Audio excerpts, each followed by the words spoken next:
하나님의 뜻으로 말미암아 그리스도 예수의 사도된 바울과 형제 디모데는 고린도에 있는 하나님의 교회와 또 온 아가야에 있는 모든 성도에게 하나님 우리 아버지와 주 예수 그리스도로부터 은혜와 평강이 있기를 원하노라.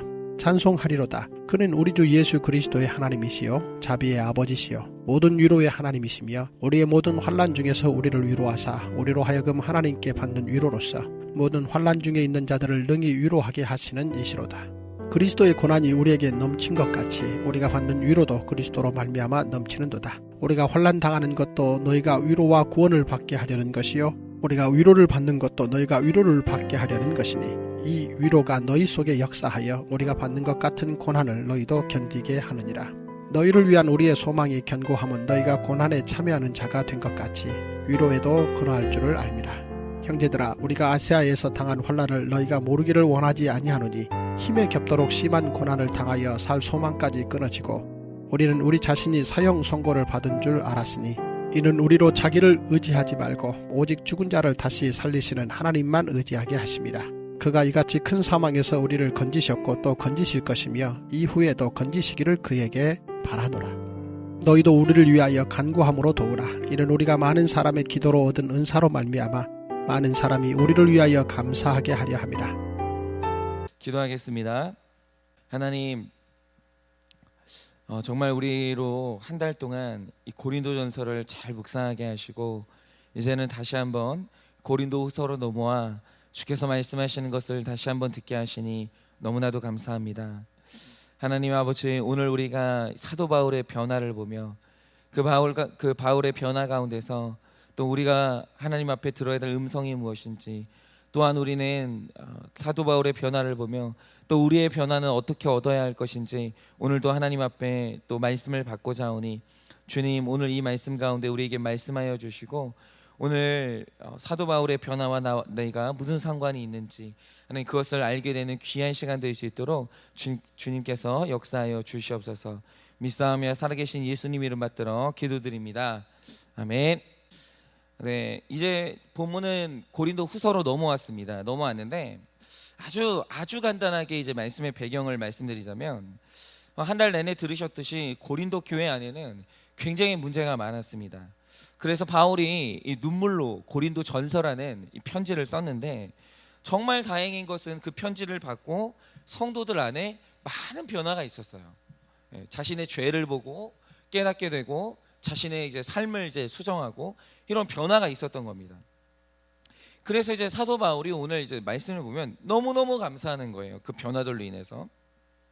그런데 이제 문제는 그들 내부에 여전히 이 사도 바울의 사도권을 인정하지 않는 사람들이 여전히 있었어요. 그러니까 다 변화되지는 않은 거죠. 근데 사도 바울은 그게 누군지 정확하게 알았거든요. 그래서 그들을 향해서 이제 자신의 사도권을 이제 방어하는 편지를 쓰는데 우리가 여기서 알아야 될 전서와 후서에 이 전서와 후서를 썼던 사도 바울의 변화를 하나 알아야 됩니다. 그게 뭐냐면 사도 바울의 전서 안에서는 이 사도 바울의 좀 감정이 좀 표출이 돼요. 그리고 그들을 향한 이 강력한 공격이 좀 보이는데 후서로 넘어오면서 사도 바울의 편지 안에 그들을 향한 공격성이 전혀 없어집니다. 사라져요.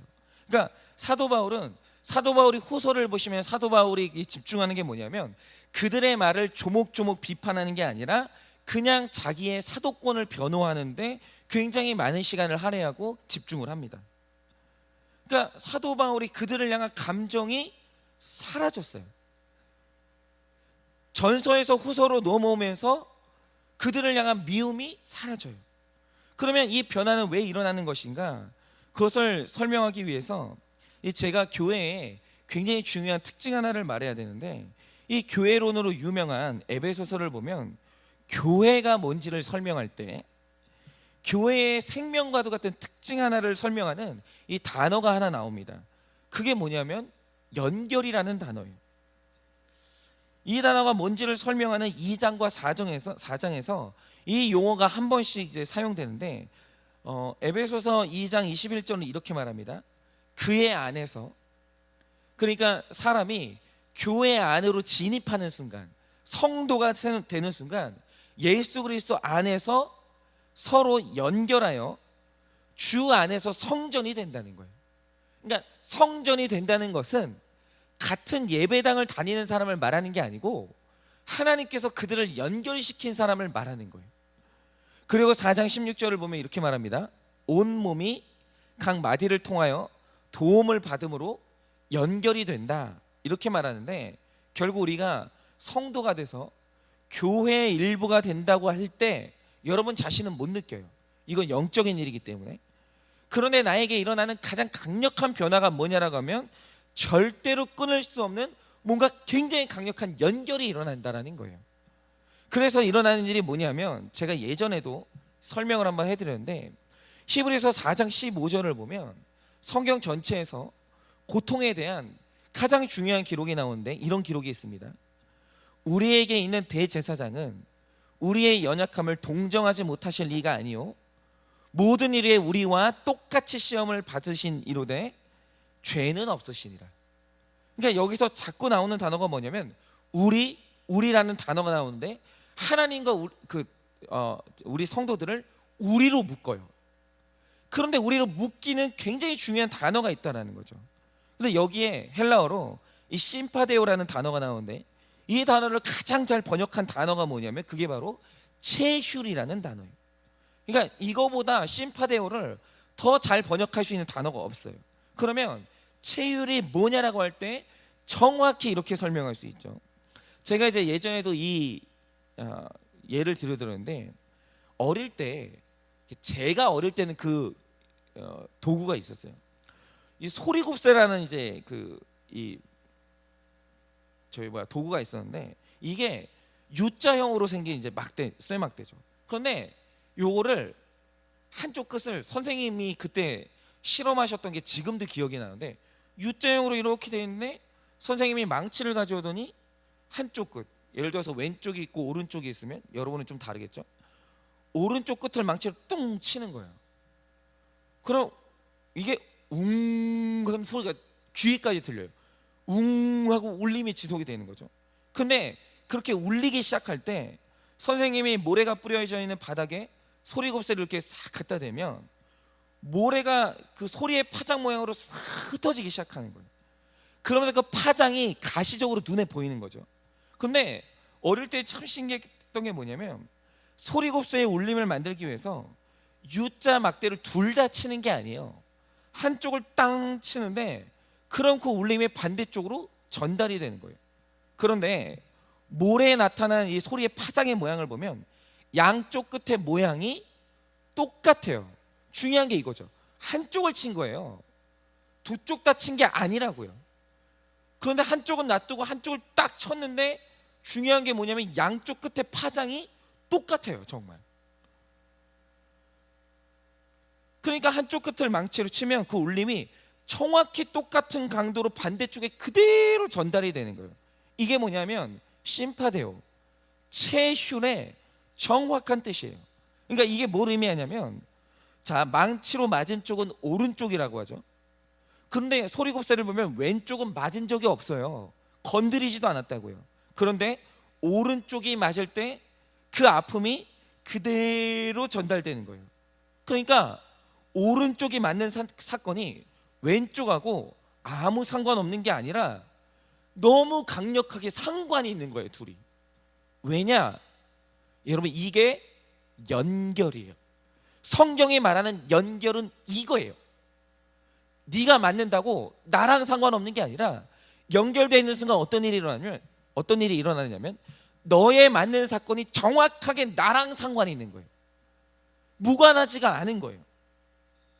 그러니까 이 연결됐다는 의미는 나랑 연결되어 있는 사람에게 일어나는 모든 일은 전부 나랑 상관이 있는 거예요. 나에게 전달되는 거예요. 그래서 예수님이 자신과 우리를 연결했다는 이 사실을 알지 못하면 절대로 해석되지 않는 구절이 하나 있어요. 그게 뭐냐면 유명한 이사야서 53장 5절에 여러분 무슨 말씀이 있습니까? 이런 말씀이 있어요. 그가 찔림은 내 허물 때문이고 그가 상함은 내 죄악 때문이라. 그런데 나오는 말씀이 뭐냐면 그가 징계를 받았는데 내가 평화를 누리고 그가 채찍에 맞음으로 내가 나음을 얻는다라는 거예요. 여러분 이상하지 않으세요?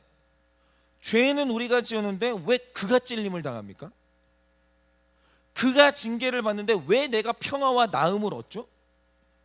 이상한 게 자꾸 성경이 말하는 게 뭐냐면 예수님이 당하는 일과 우리가 상관이 있다는 거예요. 예수님이 당하면 예수님이 당하는 일의 결과가 우리에게 그대로 전달이 된다는 거예요. 여러분 왜입니까? 이게 바로 연결이에요. 이래서 하나님이 영적으로 우리와 자신을 연결시켜 버리는 거예요. 자신에게 당한 일이 우리에게 그대로 전달되게 하기 위해서.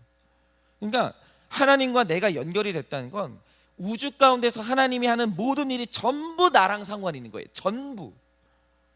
그런데 여러분 연결의 반대말이 뭔지 아십니까? 성경에 그게 바로 유기예요. 여러분 그럼 유기당하면 어떤 일이 일어납니까? 대표적으로 우주에서 하나님께 유기당한 존재가 바로 사탄인데 마태복음 8장 29절을 보면 귀신이 예수님을 만났을 때 외치는 말이 있어요. 이렇게 말합니다. 내가 당신과 무슨 상관이 있길래 나를 괴롭게 하십니까? 이렇게 얘기합니다. 근데 여기서 알 수 있는 중요한 사실이 뭡니까? 유기당한 자의 특징이 뭐냐면 하나님이 하시는 일이 그와 아무 상관이 없어요. 예수님이 아무리 어떤 일을 해봤자 유기당한 자에게는 그게 전달이 안 되는 거예요. 여러분 예수님이 십자가에 죽으시면 그분과 상관이 있는 나는, 그분과 연결되는 나는 그 십자가의 결과가 나에게 그대로 전달이 되고 내가 구원을 받아요.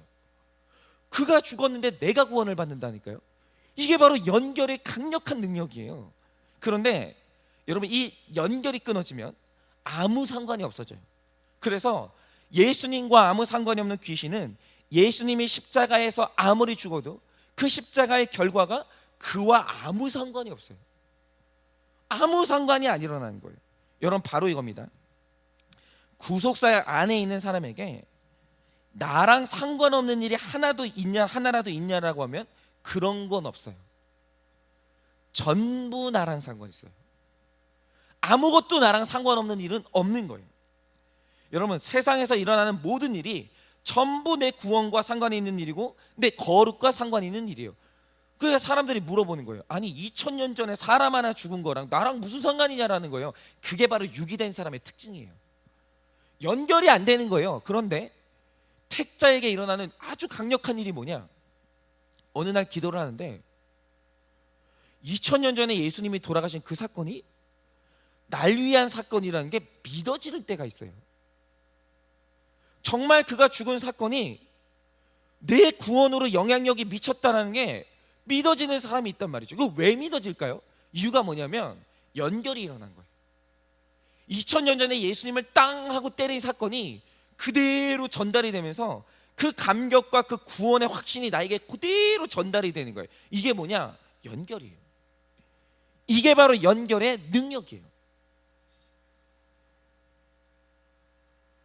그래서 오늘 바울이 1절에서 11절까지 계속 하는 말이 뭡니까? 그리스도의 고난과 내가 상관이 있고, 그런데 심지어는 어떤 일이 일어나냐면 우리가 연결됐잖아요. 내가 받는 환난과 너희가 연결이 됐다라는 거예요. 상관이 있다라는 거예요. 내가 왜 고난당하냐? 너희를 깨우치기 위해서 내가 고난당한다는 거예요. 내가 왜 아픔을 당하냐? 너희가 위로받게 하기 위해서 내가 아픔을 당한다는 거예요. 여러분 사도 바울이 깨달은 게 뭔지 아세요? 왜 고린도 교회 성도들이 이렇게 자기를 핍박할까? 왜 이런 일이 일어날까? 처음에 바울은요, 나를 아프게 하는 사람하고 나하고 상관이 없다고 생각하면서 그들과 나를 끊으려고 그랬어요. 그런데 나중에 이 진리를 깨닫고 난 뒤에 안 사실이 있어요. 그게 뭐냐면 왜 저 사람들이 나에게 이렇게 할까를 가만히 묵상해 보니까 이유는 그들이 바울의 거룩을 위해서 그들이 날 위해 수고하고 있다는 게 깨달아지는 거예요. 그들이 그렇게 하는 것과 내가 아무 상관이 없지 않아요. 다 상관이 있는 거예요. 그러면 바울은 왜 그렇게 고난을 받아야 되냐? 내 고난 때문에 위로받고 살아나야 될 고린도 교회 성도들이 있기 때문이에요. 내 고난과 그들이 연결되어 있다는 걸 사도 바울이 깨달은 거예요. 여러분 그 사도 바울은요, 앞으로 목회해야 되는, 그러면 사도 바울이 왜 이렇게 고난을 당해야 됐냐 하면 사도 바울의 고난이 나랑 상관이 있을까요, 없을까요? 성경이 말하는 게 뭔지 아세요? 있다는 거예요. 여러분, 사도 바울이 왜 그 고난을 당했냐? 앞으로 목회해야 되는 저의 거룩과 저의 구원 때문에, 그리고 내가 앞으로 성도들을 어떻게 사랑해야 되는지 그걸 깨닫게 하기 위해서 바울이 먼저 나 때문에 고린도 교회 성도들에게 시달리고 미워했다가 용서하는 과정을 다 거친 거예요. 그러므로 이 고린도 전후서는 누굴 위해 쓴 거냐? 저를 위해 쓴 거예요. 저랑 상관이 있는 편지예요, 이 편지는. 여러분, 바로 이렇게 구속사 안에 있는 사람은 바울과 내가 연결돼 있고 예수님과 내가 연결돼 있고 고린도 교회 성도들과 내가 연결돼 있기 때문에 이 모든 말씀이 나랑 상관이 있고 날 위한 사건이 되는 거예요. 그러니까 이런 거죠. 성경이 모든 사건이 나랑 연결돼 있는 사건은 성경이 날 위한 말씀으로 읽어져요. 그게 믿어진다고요. 그게 들려요. 그런데 유기되어 있는 사람의 특징이 뭐냐? 도대체 이 말씀이 나랑 무슨 상관이 있는지 깨닫지를 못하는 거예요. 그게 구속사가 안 열린 거예요. 제가 이거를 얼마 전에 또 깨달았는데, 제가 이제 아버지랑 이제 이야기를 하다가 우리 한일교회가 역사 속에서 잠깐 힘들었던 적이 있었잖아요. 그래서 제가 왜 교회가 한때 이렇게 힘든 일을 겪었는지 좀 이제 그 이해가 안 간다. 교회가 이렇게 성도님들이 다 좋고 다 갖춰졌는데 왜 그런 환란이 왔어야 됐는지 그게 지금 해석 중이다, 이렇게 얘기를 하니까 아버지가 대뜸하시는 말씀이, 야, 그걸 모르겠냐라는 거예요. 자기는 알겠다는 거예요. 왜냐고 그러니까 한일교회가 너 때문에 힘들었다는 거예요. 그래서 제가 억울하잖아요. 어이가 없어가지고, 아니 그게 왜 나 때문이냐고. 그러니까 아버지가 그러시는 거죠. 야, 교회가 평안하고 문제없이 지금까지 잘 성장했으면, 야, 그 교회가 뭐가 아쉬워가지고 너 같은 걸 담임 목사로 청빙하냐고. 야, 교회가 조금만 성장하고 조금만 평안했어도 너는 감히 그 교회 담임 목사 꿈도 못 꿔. 그 다른 사람 자리야. 그런데 하나님이 그 교회 큐티시키려고 하니까 잠깐 어려울 때 눈이 멀게 해가지고 너 같은 거를 담임 목사로 청빙한 거라고. 그러니까 한일교회가 어려웠던 건 전부 있잖아, 너 때문이야. 너 때문에 그 교회 성도들이 수고한 거라고. 그렇게 말씀하시는데 그 되게 기분이 나쁜데 부인을 못 하겠는 거예요. 아니 그렇죠. 여러분, 교회가 재정적으로 어려움 없고 우리 교회가 조금도 뭐 아픔이 없었으면, 아니 뭐가 아쉬워가지고 저를 담임 목사로 청빙해요. 그럴 일이 없죠. 그런데 잠깐 눈이 멀어가지고, 예, 그러니까 잠깐 눈이 멀어가지고 저를 담임 목사로 청빙을 한 거죠. 근데 그거를 부인을 못 하겠는 거예요. 그리고 인정이 되는 거예요, 그게. 그럼 어쨌든 간에 여차 해가지고 제가 오게 돼가지고 어쨌든 우리가 지금 큐티를 하고 있잖아요. 예. 그러니까 죄송해요. 예, 저 때문에 수고하신 거예요. 예, 너무 고생하셔서 죄송하고 갚아드릴게요. 제가 잘할게요. 어쨌든 간에 이제 그런 거죠. 이게 농담이 아니고요. 교회의 일원이 되고 구속사를 믿는 사람에게는 세상에 일어나는 모든 일이 나랑 전부 상관이 있다는 게 열리는 거예요. 여러분, 제가 지금까지 살아온 모든 날들의 스토리가 왜 이 스토리가 있겠어요? 이유가 뭐냐면 제가 살아온 날의 스토리 때문에 위로받아야 될 사람이 있는 거예요. 실제로 그런 분들을 제가 한일교회 안에서 만나요. 제가 설교 가운데 간증을 하잖아요. 뭐라는 줄 아세요? 목사님, 어떻게 제가 당했던 일이랑 똑같은 일을 당하셨냐고. 그럼 그때 알게 되는 거예요. 아, 내가 그 일을 당했던 이유는 이분 때문이었구나. 그 이분도 깨닫는 거예요. 아, 내가 목사님을 만난 이유는 내 삶의 그 사건을 해석하기 위해서 내가 이렇게 만난 거구나. 자꾸 연결이 되는 거예요, 우리가. 그러면 중요한 사실은 이거죠.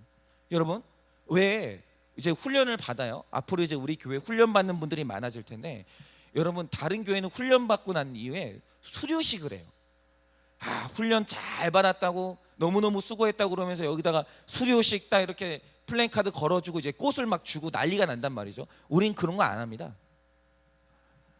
한일교회가 훈련을 받고 훈련 받은 다음에 수료식이 뭐냐면 간증이에요. 간증 안 하면 수료 못 해요. 근데 중요한 것은 뭐냐면 왜 간증해야 됩니까? 간증해야 되는 이유가 뭐냐면 내가 내 삶 가운데 있었던 그 아픔들을 해석할 때, 그 해석하고 간증할 때, 그 간증 때문에 살아나고 그 간증 때문에 자기 삶의 사건이 해석돼야 되는 사람이 있는 거예요.